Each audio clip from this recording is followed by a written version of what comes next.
요한계시록 2장 8절부터 11절까지 말씀입니다. 말씀을 봉독해 드리겠습니다.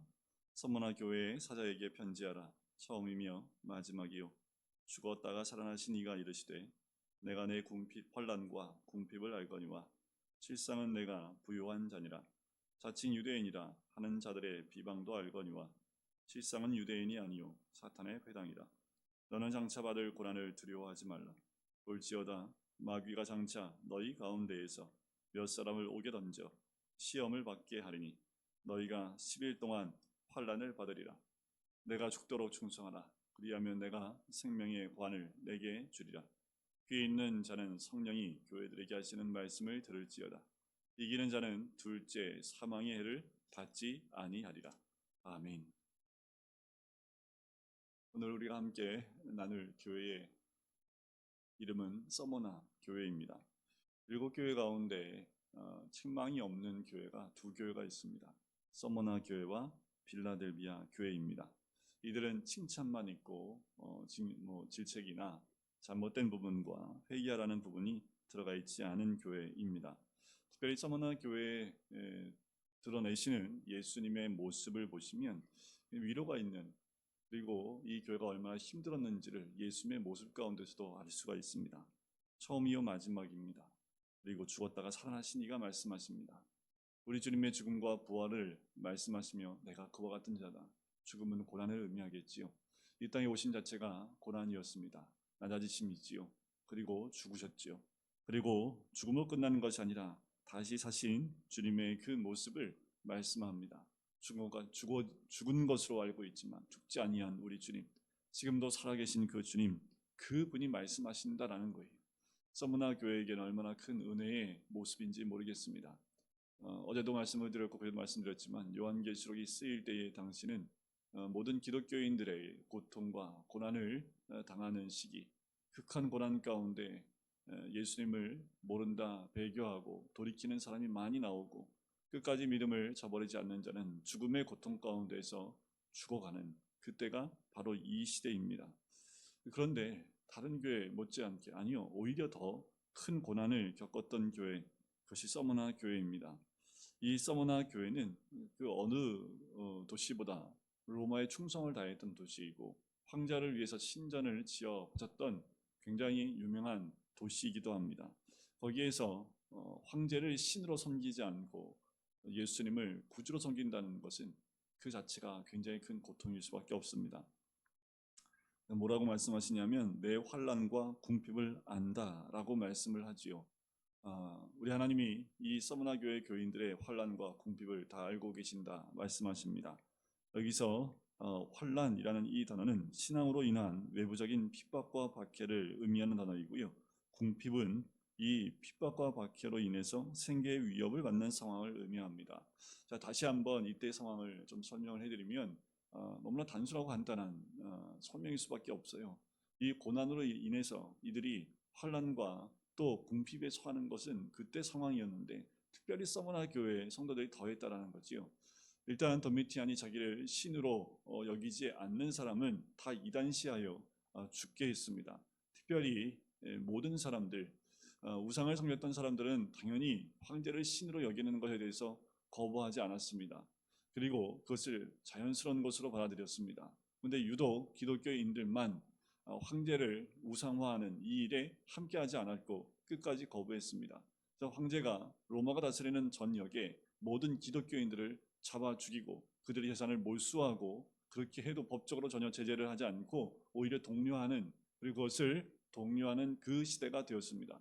그러니까 많은 기독교인들이 한순간에 자신의 모든 재산을 다 몰수당할 뿐만 아니라 어디서도 일을 할 수가 없습니다. 쫓겨날 수밖에 없어요. 왜냐하면 이 기독교인들을 데리고 있는 것 자체만으로도 그 기업이 망할 수 있었기 때문에 당시의 기독교인들은 어디에서도 일을 할 수 없었습니다. 5인인 족족 다 잡아갔을 뿐만 아니라 모든 것을 다 빼앗았기 때문에 당시에 이 기독교인들은 살아갈 수 없는 상태에 있는 거지. 먹을 것도 없습니다. 도와줄 사람도 없습니다. 도와주다 걸리면 그 사람도 똑같이 고난을 겪기 때문에 도와줄 수도 없는 그런 상황 가운데 있습니다. 다시 한번 또 말씀을 드리면 그 고난을 또 벗어나기 위해서 도망쳤지요. 그리고 땅속으로 들어갔던 것이 카타콤인데 이 땅속으로 들어갔던 그것이 로마에만 있었던 것이 아니라 지금도 터키 땅에 가면 그 깊이를 알지 못할 만큼의 지하 도시가 발굴되어져 있는 상태에 있습니다. 그러니까 그 지하 도시로 도망가면 무엇으로 먹고 살 수 있습니까? 근데 진짜 그 지하 동굴에 가면 동물을 키울 수 있는 지하에 그런 공간도 있습니다. 물을 어디서 받을까? 공기는 어떻게 할까? 굉장히 과학적입니다. 외부에서 오는 물을 받을 수 있는 장치와 그리고 공기가 수환될 수 있는 장치까지 다 되어져 있어요. 이해 가능한 것이 특히 터키 지방은 돌산이 있는데 그 돌산 자체가요. 근데 우리 숟가락 가지고 그 돌산을 팔 수 있을 정도의 산입니다. 그래서 산 속에 이 돌산에 이 구멍을 파서 그 안에 집을 만들기도 했던 그 지역이 특히 터키 지방 가운데 있습니다. 그러니까 그냥 숟가락 하나만 있어도 팔 수가 있어요. 파서 공간을 만들어 숨을 수 있는 공간이지요. 그만큼 땅이 비옥한 것이 아니라 푸석푸석하고 돌도 단단한 것이 아니라 굉장히 푸석합니다. 그러다 보니까 그곳에 집을 만들고 도망갈 수 있는 여건도 되었던 것이지요. 자, 그렇게 궁핍했던 먹을 것이 없었고 또 어느 누구의 도움도 받을 수 없었던 그 모든 상황 단 하나 때문입니다. 믿음 때문입니다. 다른 조건이 없습니다. 다른 이유도 없습니다. 단지 예수님을 구주로 영접했다는 이유 하나만으로 자신의 모든 것을 하루아침에 다 빼앗겨버린 상황이고 그리고 하루아침에 먹을 것도 없고 쫓겨 남을 당하는 그런 상황 가운데 있는 거죠. 또 어떤 목사님이 이 교회의 청년에 대한 이야기를 나누는 이야기를 들었습니다. 하루는 청년인데 결혼하지 않았는데 아마 능력이 있는 청년인 것 같아요. 기업의 이사까지 젊은 나이에 30대 초반에 올라간 청년이었다고 합니다. 모든 청년이 정말 부러워할 만한 청년이라고 그래요. 근데 하루는 이 청년이 이제 목사님을 찾아와서 이렇게 얘기했답니다. 목사님 이번 주에 사표를 썼습니다. 대뜸 그 얘기를 하더래요. 그래서 목사님이 너무 놀라서 아니 네가 지금 있는 그 직업이나 위치가 모든 청년들이 원하는 그리고 되기를 원하는 그렇게 올라갈 수 없는 자리에 이미 올라갔는데 왜 사표를 썼냐 했더니 이제 이 청년의 고백은 제가 위로 올라가면 올라갈수록 너무 신앙생활하기 힘들었다라는 얘기를 해요.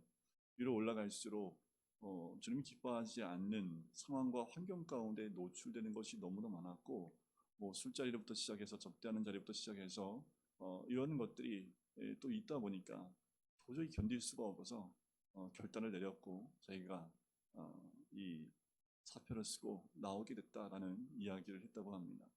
목사님이 그 얘기 듣는데 너무 창피했대요. 청년의 시기에 저희가 예수를 믿는 그것이 얼마나 중요한지를 그렇게 설교했고 복음에 대해서 설교했는데 이 청년은 자신의 모든 것을 걸고 믿음을 선택했고 복음을 선택하고 자신의 직업에서 벗어나서 믿음을 선택한 그 청년을 보면서 오히려 목사님이 얼굴이 뜨뜻하고 너무나 창피했다는 얘기를 하더라고요. 요즘에도 이런 청년들이 있구나 라고 할 정도의 청년이었습니다. 결국 하나님의 인도하심이 있었겠지요. 그 다음에 모습은 듣지 못했지만 지금도 믿음 때문에 원치 않는 그 환경이나 여건 가운데 가기를 원치 않아서 믿음을 선택하고 또 포기하고 내려놓는 사람들도 있지요. 이 사람 믿음 때문에 환난을 선택하고 공핍을 선택한 모습과도 마찬가지입니다. 문제는 뭐냐면 유대인입니다. 자, 그런데 이제 요 전에 궁핍을 아는데 실상은 내가 부유한 자라라고 말씀하시지요. 우리 주님은 네가 진짜 실생활 가운데 궁핍과 환난 가운데 어려움이 있지만 너는 부유한 자라는 거지요. 우리 주님이 바라보실 때는 너는 부유하고 또 많은 것을 소유한 자와 같다라고 인정해 주시는 겁니다. 이런 궁핍 가운데 있는 이 서머나 교회 성도들에게는 굉장히 큰 위로의 말씀이지요. 하나님 보셨을 때 너는 굉장히 부유한 자와 같다. 넌 부유한 자다. 실상은 네가 굉장히 부유하다라고 말씀합니다. 더 나가서 또 어떤 고난을 얘기하시냐면 자칭 유대인이라 하는 자들의 비방도 안다라고 말씀하시는 거예요. 이게 뭐냐면 당시에 이런 거지요. 로마 사람들은 기독교인이나 유대인이나 별별 차이가 없어요.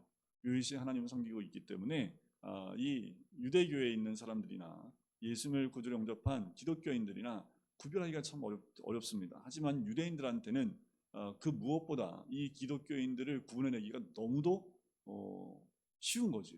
그러니까 이 유대인들이 와서 이 로마 병력들한테 얘기하는 거지요.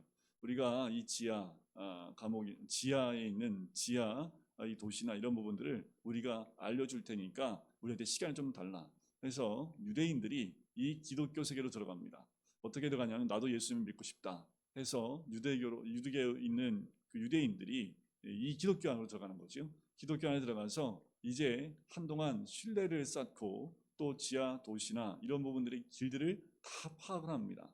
그렇게 파악을 한 다음에 이제 로마 병정이 찾아가서 이제 당신들한테 이 지하 도시를 알려주겠다 해서 이 유대인들이 이 돌변을 하면 막을 방법이 없답니다. 그래서 지하 도시가 더 깊어질 수밖에 없었던 것은 기독교인들 서로에게도 그 위치나 그 모든 것을 다 알려주지 않았다는 얘기도 있어요. 그러니까 이 유대인들이 이런 일들을 했던 거지요. 예수 믿는다고 거짓말을 해서 기독교인들이 숨어있는 모든 것을 알아내고 그것을 오히려 고발해서 기독교인들이 잡혀가는 그 일들을 행했던 거지. 하나님 보시기에 얼마나 죄된 모습인지 하나님은 오히려 그가 사탄의 회당이라고까지 이야기하셨다라는 겁니다. 자, 그런데 더 나아가서 우리 주님 좀 더 힘들고 어려운 말을 합니다. 장차 받을 고난을 두려워하지 말라는 겁니다. 지금에 당하는 환난과 궁핍도 있는데 장차 오는 받을 고난도 두려워하지 말라고 얘기하지. 야, 이제 고난 끝났어.